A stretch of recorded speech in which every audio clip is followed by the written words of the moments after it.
Hi, my name is John Fouché. I'm with a ministry called People Launching, and we help people discern and get clarity on where they're going in life. Specifically, what is God's vision for their life? One of the things that's really, of course, one of those initial conversations is what are the storms we're facing in order to be able to discern God's will?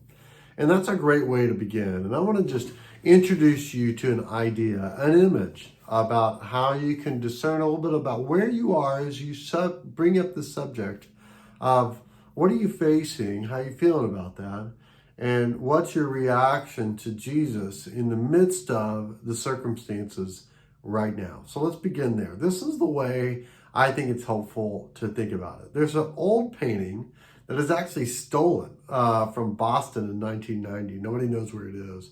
It's from Rembrandt, painted many centuries ago, and here it is. It's basically depiction of Christ in the boat with his disciples on the Sea of Galilee as they travel. There's a storm that's come up. Jesus is asleep in the back of the boat. If you want to read the full account, it's in Mark chapter 4. Well, look at these characters. There's one character right in the middle that is probably Rembrandt. It looks just like him. He's wearing a blue coat like I am, and he's got his hand on his head, and he is looking at us like, what's your reaction?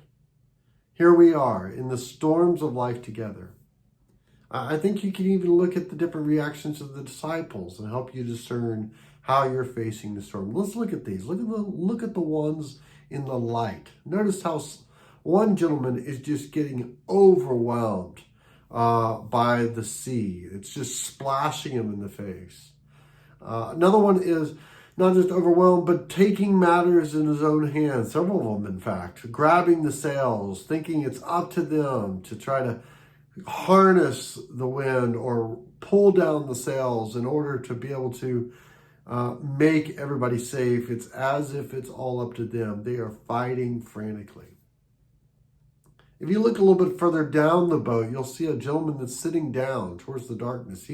He's almost given up. He's almost resigned himself to this fate. Is that where you are? Or could you be like one of the ones in the back of the boat? Maybe mesmerized, like the man putting his hand on the rudder, or panicked, like the man above Jesus. Maybe you're fighting with him, waking him up, or pleading with him, explaining how, and baffled. How in the world could you be asleep, the sovereign king, in a time like this? What's your reaction to Jesus? What could you be? Overwhelmed, panicked, stricken by the storm, grabbing matters, pulling it in your own hands, fighting, resigned, scared, mesmerized. There's another gentleman, if you notice at the very back, at the bottom, who is losing his lunch. He is having physical reactions. What's yours?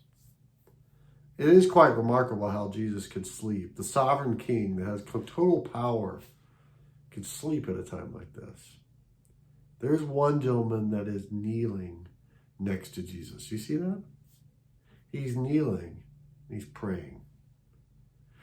What would it take for you to get from the place where you're feeling one of those things to seeking God in submission? You know, that's the only way to go.